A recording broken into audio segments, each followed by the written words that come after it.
What makes a rusty muscle car shell worth more than a beach house or a chrome dinosaur from the 1930s fetch millions just to sit in a garage under a dusty tarp? Welcome to the wild world of overpriced American classics, cars that prove logic stalls when nostalgia hits the throttle. On today's episode of Horsepower Nation. Now before we start, please like, subscribe, share the video, and that would really help the channel. Let's move on.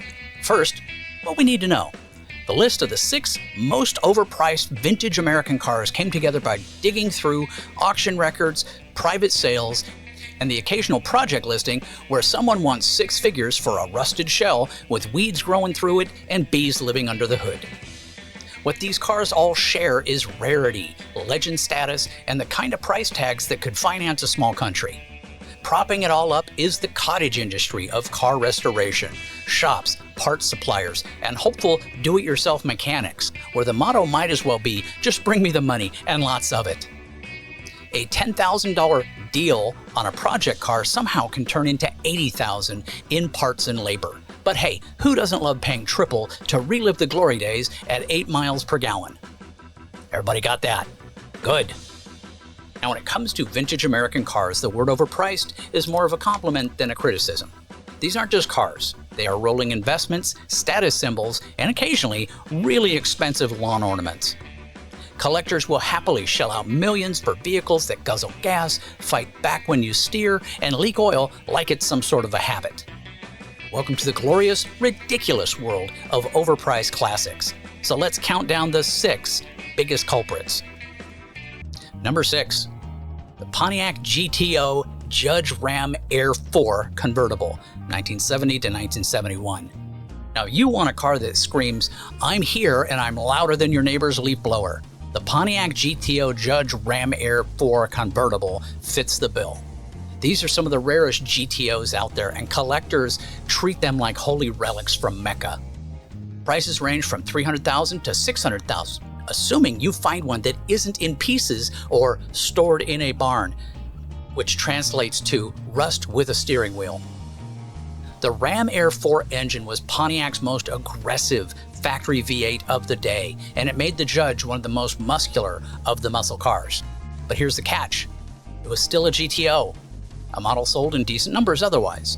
The Judge was more about flashy paint, spoilers, and a name that sounded like it should have its own courtroom drama. Restoring one? Get ready to remortgage the house, because rare parts are eye-wateringly expensive, and the value argument quickly becomes a conversation about ego. Still, if you want people at a car show to circle around you like moths to a neon orange flame, a Judge Ram Air 4 convertible is your overpriced ticket. Number 5, the Chevy Camaro ZL1, 1969. The 69 Camaro ZL1 is proof that sometimes rarity trumps practicality, affordability, and frankly common sense. With only 69 of them produced, this Camaro came with the all-aluminum 427 engine that GM basically built for drag racing. At the time, dealers had trouble selling them because they cost twice as much as the normal Camaro. Today, they're million-dollar darlings at auctions. A restored ZL1 will set you back anywhere from $1 to $2 million. And should you stumble across a rusted, incomplete one in someone's shed, don't expect to get a deal. 6 figures just for the VIN plate is not unheard of. Performance-wise, yes, the ZL1 is a beast. But here's the kicker. Unless you plan on taking it to the drag strip and voiding your investment with every quarter mile you run, you'll spend most of your ownership answering questions like, is it real or just a tribute car? In other words, you paid 7 figures to defend yourself against Camaro skeptics. Number 4, the Duesenberg Model J, 1928 to 1937. Ah yes, the Duesenberg Model J, the original if you have to ask, you can't afford it. The car that started the phrase, "it's a doozy."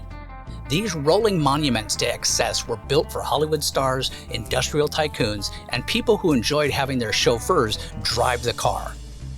They were the Bugattis of their time, only with even more chrome and enough hood length to land a small plane on. Today, restored examples sell for $1 to $2 million, with certain custom-bodied ones pushing even higher. Restoration projects, equally ridiculous. Finding authentic parts is like hunting for unicorns, and the cost of labor ensures that the phrase budget restoration doesn't even exist in the Duesenberg universe. Now here's the irony. The Model Js are about as practical as a diamond-encrusted paperweight. Sure, they look spectacular, parked on a manicured lawn at Pebble Beach, but you won't be using one for grocery runs, unless your groceries involve caviar, champagne, and maybe a monocle polishing kit. Number 3. The Chevy Corvette L88, 1967 to 1969. Now you'd think with other Corvettes on the list, people would realize GM made a whole lot of them, but the L88 is the unicorn of that herd. Fewer than 200 were built across the 3 years, and each came with the most under-advertised, overachieving V8 in history. Officially rated at 430 horsepower, the L88 was really pushing closer to 550. GM intentionally downplayed it so average Joes wouldn't buy one, because this thing was not for your average Sunday cruising. The values today, astronomical. Restored L88s fetch 2 to 3 million, while unrestored projects still command sums large enough to make your accountant faint outright. The car looks like other late 60s Corvettes, but owning an L88 means paying 20 times more for bragging rights and a story about hidden horsepower. Now, of course, driving one isn't exactly relaxing. It was basically a street-legal race car, temperamental and loud. So yeah, it's overpriced, but you're really paying for the bragging rights at car shows where Corvette people will nod respectfully and mutter, "That's an L88," before scurrying back to their base model Stingrays. Number 2, the Plymouth Hemi Cuda convertible, 1970 to 1971. Now you want to see the definition of overpriced? Look no further than the Plymouth Hemi Cuda convertible. Only 21 were built in 1971, making them rarer than a polite comment section on the internet. At auctions, they have hit 3 to 4 million, which is wild considering that in the 70s, they were just loud, thirsty muscle cars. With a 426 Hemi under the hood, they were every drag racer's dream. Today, they're every collector's obsession. The problem? Even wrecks or stripped out shells can go for $500,000. That's right, people will pay Ferrari money for what amounts to a VIN plate, a steering column, and the hope that enough reproduction parts exist to make it look whole again. And if you think owning one means joyrides, think again. Putting miles on one of these is like throwing stacks of cash out the window. But hey, when you pull up at a car show in a Hemi Cuda convertible, you basically won because you're the guy who can casually say, "Oh, this? Just a $4 million Mopar." And finally, number 1, the Shelby Cobra 427, 1965 to 1967. Topping our list of overpriced American classics is the Shelby Cobra 427, the car that embodies the phrase, "Too much is just enough." With a massive Ford big block stuffed into a lightweight British chassis, the Cobra was more missile than automobile. It was dangerous, loud, and had all the subtlety of a rock concert in a library. Original Cobras now sell from 2 to 5 million, with some special examples going even higher. And here's the kicker. The market is flooded with replicas. Some are high quality, some are fiberglass disasters, but even replicas can fetch 6 figures. This leads to the strange scenario where buyers are willing to overpay for a fake Cobra because the real ones are just stratospherically priced. Driving an authentic Cobra is not for the faint of heart. The 427 big block made north of 425 horsepower in a car that weighed about as much as a lunchbox. Handling? Exciting is the polite word, but the legend of Carroll Shelby combined with rarity keeps these cars at the top of the overpriced heap. And honestly, no list of inflated classics would be complete without the king of overhyped, overvalued, and overpowered American cars that Carroll Shelby once signed during the 60s. Well, there you have it. 6 American classics that cost as much as castles, but deliver all the charm of leaky gaskets and questionable handling. From the flashy Pontiac GTO Judge to the terrifying Shelby Cobra, each car represents the perfect storm of rarity, nostalgia, and hype.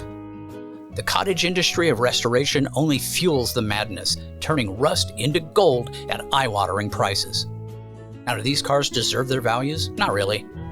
But classic car collecting is not about logic. It's about passion, bragging rights, and being able to casually mention at dinner parties that your garage is worth more than your neighbor's retirement plan. In the end, maybe the real value is in the stories, the legend, and the collective nods of respect from fellow enthusiasts who all agree, yes, these cars are overpriced, but isn't that half the fun? Well, that's it for today's episode. I hope you loved it. And if you didn't, ask yourself this: are you unhappy with me in the video or the guy who sold you that $12,000 junker that is in your garage under the tarp as we speak? Don't shoot the messenger. And once you're done being angry, watch more of my videos. I would really appreciate it. As always, take care. Have yourself a great day.